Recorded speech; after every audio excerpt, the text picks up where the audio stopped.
আল্লাহ তাবারক ওয়া তাআলার অগণিত শুকরিয়া, রাব্বুল ইজ্জত সুস্থতার সাথে হায়াত দিয়ে আমাদেরকে তার পবিত্র গড় এই মসজিদে আসার তৌফিক দান করেছেন, আলহামদুলিল্লাহ। একই সাথে আল্লাহ রাব্বুল আলামিন আমাদেরকে আমাদের জীবনের হয়তো কারো কারো এটা শেষ নামাজের ওয়াক্ত হতে পারে, এই সালাতুল আসরের নামাজটা আমাদেরকে বা জামাত ইমাম সাহেবের পিছনে আদায় করার তৌফিক এনায়েত করেছেন, আলহামদুলিল্লাহ। আল্লাহ তাআলা আজকের এই রুকু, সিজদা, কিয়াম, কেরাত, তাশাহুদ, তাসবিহ, তাহলিল এগুলাকে মেহেরবানি করে কবুল করুন এবং অতীত জিন্দেগিতে আমরা যেটুকু সুযোগ আল্লাহ আমাদেরকে দিয়েছেন এই নাকামলগুলার, আল্লাহ তাও কবুল করে নিন।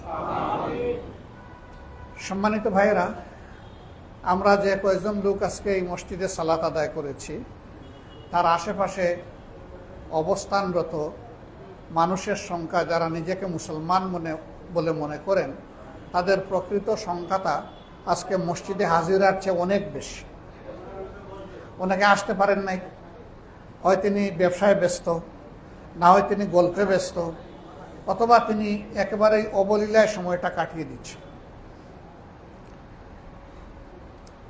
এই ওয়াক্তটা এতই গুরুত্বপূর্ণ, রাসূল করিম সাল্লাল্লাহু আলাইহি সাল্লাম এই ওয়াক্তের বিশেষ যত্ন নিতে বলেছেন। সারাদিন মানুষ কাজকাম করে এই সময়টাকে হেলায় ফেলায়, গল্পে গুজবে, খেলায় দুলায় কাটায় দিতে চায়। শয়তান এগুলাতেই মানুষকে মশগুল করে রাখার চেষ্টা করে। ইবাদত ছিন্ন করে এই নামাজকে বলা হয়েছে সালাতুল উস্তা, মধ্যবর্তী সালাত। এটাকে গুরুত্ব দিয়ে বলা হয়েছে, তোমরা যাও, তোমাদের সালাত তোমরা হেফাজত করো এবং আদায় করো।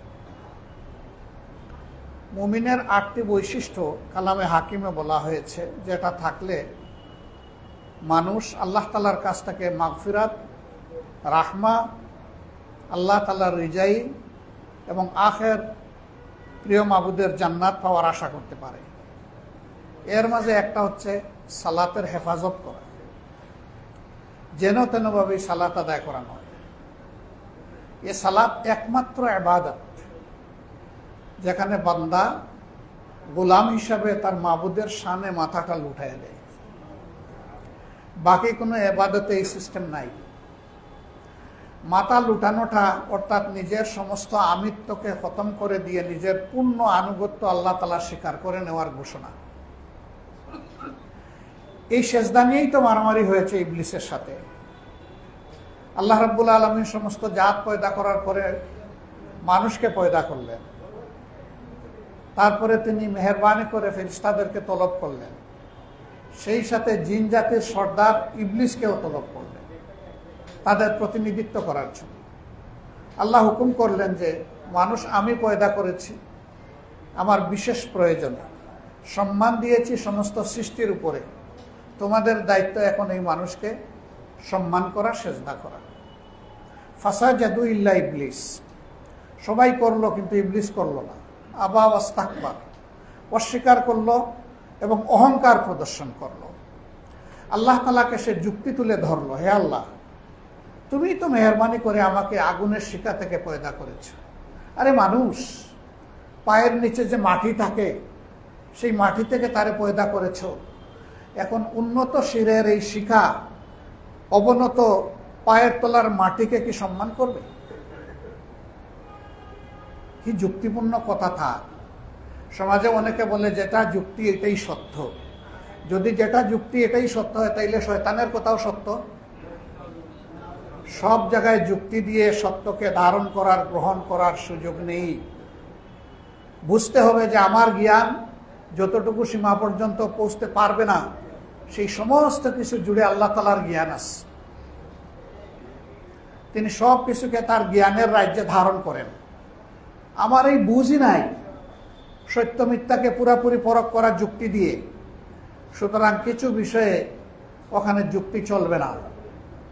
যদি কাউকে জিজ্ঞেস করে তোমার বাবাকে, তো সে বললো অমুক, বলবে তার প্রমাণ কি? সে কি প্রমাণ দিবে? তাহলে প্রমাণ দিতে হলে বলতে হবে যে এখন বাবার ডিএনএ টেস্ট করো। এইভাবে কি সকল সন্তানের বাবার বাস্তবতা ডিএনএ টেস্ট করে নির্ধারণ করলে এই সমাজের কোনো মান ইজ্জত থাকবে? থাকবে না। তাহলে এই জায়গায় আমি বিশ্বাস করছি যে আমার বাবা অমুক ছিলেন, আমার দাদা অমুক ছিলেন, আমি তো দেখি নাই, আমার জন্মের এই প্রক্রিয়ার সাথে আমি নাই, আমার জন্ম তো তারপরে হয়েছে। তো এখানে যুক্তির জায়গা কোথায়? এখানে যুক্তির জায়গা নাই, এখানে বিশ্বাস করতে হবে আমাকে। ঠিক আল্লাহ রাব্বুল আলামিনের জাত এবং সিফাতের উপর আলিফ থেকে গিয়া পুরাপুরি বিশ্বাস করা হচ্ছে মুমিনের দায়িত্ব। এখানে কোনো কিন্তু নাই, ইত্যাদি নাই, অতঃপর নাই, এই সব কিছু ছাড়া আল্লাহ তাআলার জাত এবং সিফাতের কাছে আমরা আত্মসমর্পিত। সালাত সেই ইবাদত।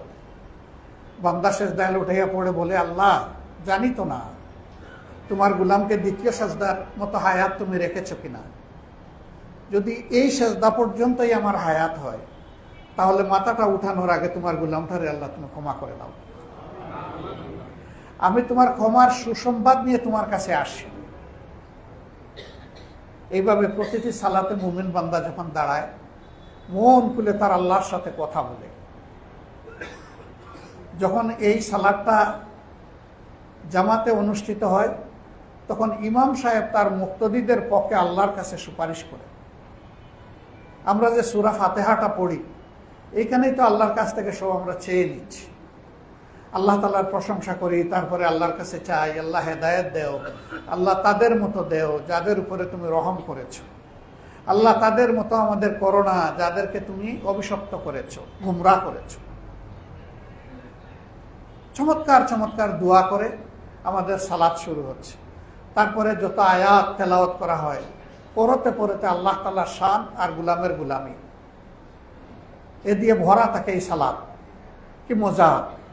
আমি আমার মুনিবের সাথে বাদশাল করছি। আল্লাহু আকবার। আল্লাহর হাবিব বলেন, বান্দা আর মাবুদ এর মাঝে দূরত্ব একেবারেই কমে যায় একটা সময়। সেই সময়টা হচ্ছে সিজদার সময়। এই সিজদাতে গিয়ে আল্লাহ তাআলাকে মন ভরে আমরা চাইব। হ্যাঁ, ফরজ নামাজের সময় সবটা পারবো না, যতটুকু পারি, কিন্তু এর বাইরে যে সালাতগুলো আদায় করব মন ভরে, যদি আল্লাহ তাআলার সাথে আমাদের সেই কথাবার্তা, আমাদের আরজ, আমাদের প্রয়োজন, আমাদের মাগফিরাত চাওয়া চলতে থাকে, আমরা দিন দিন আল্লাহ তাআলার মাহবুব বান্দা হয়ে যাব, প্রেমময় বান্দা হব। আল্লাহকে আমরা ওয়াদুদ হিসাবে পাব, আসল প্রেমিক হিসাবে পাব। যার অন্তরে আল্লাহ তাআলা এই নিয়ামত দান করেছেন, তার অন্তর সব সময় একদিকে আল্লাহ তাআলার মহব্বতের আশায়, মাগফিরাতের আশায়, আরেকদিকে আল্লাহর শাস্তির ভয়ে থরথর করে কাঁপে। প্রত্যেকটা ইবাদত বান্দা এই আশায় করে যে আমার আল্লাহ আমার ডাক শুনছেন, কারণ আল্লাহই তো বলেছেন, উদউনি, তোমরা আমাকে ডাকো, আস্তাজিব লাকুম, আমি তোমাদের ডাকে সাড়া দেব। আল্লাহু আকবার। বান্দার হয়তো ডাকতে দেরি হতে পারে, সেই ডাক যদি খালিস দিলে হয়, ইখলাসের সাথে হয়, আল্লাহ তাআলার কবুল করতে সময় লাগে না। তিনি আমাদের মহান মওলা। আমরা সৌভাগ্যবান। আল্লাহ তাআলা শুধু আশরাফুল মখলুকাত করে আমাদেরকে ছেড়ে দেননি, বরঞ্চ দৌলতে ঈমান আমাদেরকে দান করেছেন। শেষ কিতাবের আল্লাহ তাআলা আমাদেরকে ইত্তেবা করার সুযোগ করে দিয়েছেন। নবী মুহাম্মদ রাসূলুল্লাহ সাল্লাল্লাহু আলাইহি সাল্লাম, যিনি সমস্ত নবীগণের ইমামতি করেছেন আল আকসায়, বাইতুল মাকদিসে, আল্লাহ তাআলা মেহেরবানি করে আমাদেরকে তার উম্মত হওয়ার তৌফিক দান করেছেন। চমৎকারভাবে এই নামাজটা আদায় হলো, বড় শান্তি মসজিদের ভিতরে। এই তালা 5 তলা পর্যন্ত মুসল্লিরা হয়তো বা ছিলেন, কোনো সাড়া শব্দ নাই। ইমাম সাহেব যখনই আল্লাহু আকবার বলে তাকবীরে উলা দিয়ে নামাজ শুরু করেছেন, তখন থেকে ডান দিকে বাম দিকে সালাম ফিরানো পর্যন্ত নিস্তব্ধ নীরবতা, পিন পতন নীরবতা। সবাই মনে মনে আমরা তাকে অনুসরণ করেছি। কি প্রশান্তি, কি শান্তির পরিবেশ। কেন? একটা কারণে, ইমাম সাহেব তার মন গড়া পদ্ধতিতে এই সালাত আদায় করেন নাই। তিনি সালাতটা আদায় করেছেন আল্লাহর হুকুম মাফিক, মুহাম্মদুর রাসূলুল্লাহ সাল্লাল্লাহু আলাইহি সাল্লামের তরিকা মোতাবেক। এই জন্য শান্তিতে ভরে যায় আমাদের দিল এবং মসজিদ। তাহলে আল্লাহর এই যে বিধানটা নামাজের জন্য দেওয়ার কারণে মসজিদের ভিতরে শান্তি আসলো, আল্লাহর কি বিধান আমার সমাজের জন্য নেই? অবশ্যই আছে। কেমন চমৎকার বিধান! রাসূল করিম সাল্লাল্লাহু আলাইহি সাল্লাম ইন্তেকালের আগে তার বিবিগণকে একত্রিত করলেন, বললেন আজকে একটা আমানত তোমাদের কাছে রেখে যাচ্ছি, এটি আমার উম্মতের কাছে পৌঁছে দেওয়া। কিছু সময় তিনি নীরবতা পালন করলেন, বাকি সকলে চাতক পাখির মতো তাকিয়ে আছেন যে উনার আমানত আমরা তার উম্মতের কাছে পৌঁছাবো, এটা আবার কি? তখন তিনি বললেন যে দেখো, নবীগণের সমস্ত আমল হচ্ছে ইবাদত এবং আল্লাহর শিখানো পদ্ধতি মোতাবেক ইবাদত। অতএব আমি যখন প্রকাশ্য দিবালোকে অথবা রাতের বেলাই হোক আমার সঙ্গীদের সাথে সাহাবীদের সাথে থাকি, তখন তারা আমাকে দেখে বুঝে এবং সেই অনুযায়ী আমলের সবক নিয়ে নেয়। কিন্তু আমি যখন তাদের থেকে আলাদা হয়ে তোমাদের কাছে চলে আসি, আমি যখন একাকিত্বে তোমাদের সাথে রাত্রি যাপন করি, তখনকার আমলটা কিন্তু তারা জানে না। তাহলে এই আমলের তরিকা তারা শিখবে কিভাবে? নবীদের জীবনে প্রাইভেসির ওই রকম কিছু নাই। আমার ইন্তেকালের পরে সব তোমরা আমার উম্মতকে জানাই দেব। আল্লাহু আকবার। কি বাকি রইল বলেন তো দেখি? জীবনের আর কিছুই বাকি থাকলো না, সব আল্লাহ রাসূল শিখাইয়া দিয়া দুনিয়া থেকে বিদায় নিয়েছে। আমাদের সমাজের যা কিছু আছে, যা কিভাবে চলবে, সব শিখাই দিয়ে গেছে। আসুন আমরা আমাদের আল্লাহকে তার পুরা উলুহিয়ত দিই, আমাদের দিলের মধ্যে আমরা ধারণ করি। আল্লাহর কিতাবুল্লাহ আল কোরআনকে আমরা বুকে জড়াইয়ে ধরি, কিতাবের শিক্ষাটা বুঝার চেষ্টা করি, সেই অনুযায়ী নিজেকে চালাই এবং সমাজকে চালানোর চেষ্টা করি। এই কিতাব বুকে নিয়ে আমরা যেন দুনিয়া থেকে বিদায় নিতে পারি। ইয়ামুত তানাত, যেটাকে হাক ডাকের দিন বলা হয়েছে, এটার আরো অনেক নাম আছে। এর মধ্যে গুরুত্বপূর্ণ একটা নাম হচ্ছে ইয়ামুত তাগাবুন, যেটাকে আমরা হাসরের দিন বলি। তাগাবুন মানে হচ্ছে হার জিত। এই দিনে যে হেরে যাবে একেবারেই হেরে গেল, তার ঠিকানা জাহান্নাম। আর যে জিতে যাবে একেবারেই বেঁচে গেল। সেই দিনের জন্য আসুন আমরা প্রস্তুত হই। দুনিয়াটাকে যদি আল্লাহ তাআলার হুকুমের আলোকে আমরা কবুল করি, আখিরাতটা আল্লাহ তাআলা আমাদের উপর মেহেরবানি করবেন। কিন্তু যদি আমরা নামাজকে মানি, সমাজকে না মানি আল্লাহর জন্য, আল্লাহর হুকুম মোতাবেক, তাহলে আল্লাহ তাআলা কিন্তু একটা ধমক দিয়েছেন, আফা তুমিনুনা বিবাদিল কিতাবি ওয়া তাকফুরুনা বিবাদ। আমি যে কিতাব তোমাদেরকে দান করেছি, তোমাদের যেটুকু ভালো লাগে তা তোমরা কবুল করে নিয়েছো, ঈমান এনেছো, আর যেটা তোমাদের মানতে কষ্ট হয় সেখানে তোমরা তাকফির করো, অস্বীকার করো। যদি এরকম আচরণ করো, ফামা জাযাউ মিনকুম ইল্লা খিজয়ুন ফিল হায়াতিদ দুনিয়া, তাহলে তোমরা নিশ্চিত থাকো এই দুনিয়ার জীবনে আমি তোমাদেরকে অপদস্থ করে আছাড় দেব। আজকে যদি আমরা মুসলিম দুনিয়ার দিকে তাকাই, আমরা দেখি সম্মান কোথাও আমাদের নেই। তার মূল কারণ হচ্ছে আল্লাহর কিতাবের এক অংশ গ্রহণ করেছি, আরেক অংশ আমরা করি না।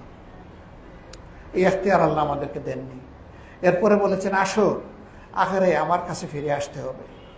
ইন্না ইলাইনা ইয়াবাহুম সুম্মা ইন্না আলাইনা হিসাবাহুম, আমার কাছেই ফিরে আসতে হবে, তারপরে তোমাদের হিসাব নেওয়ার দায়িত্ব আমার উপর, আল্লাহ বলতেছে।